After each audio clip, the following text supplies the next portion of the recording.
How to fix Instagram story music not working. So when you try to upload a music, you can just go ahead and tap on this music icon. You can select the music from this list or you can even browse the music on your own. So however, when you decide to select a music to add in your story, sometimes it does not work. In such issue, you can go ahead and give the steps a try and we guarantee it will work.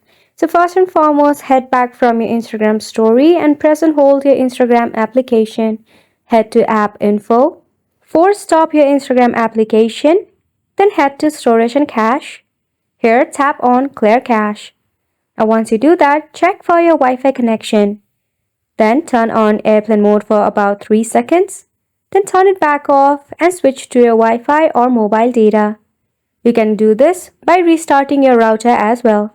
Once you do that, you can go ahead and open your Google Play Store and search for Instagram application right here. Tap on it. Now if there is an update, leave it for an update. If not, simply uninstall the application and reinstall it once again. We hope this video was helpful to you and thank you so much for watching.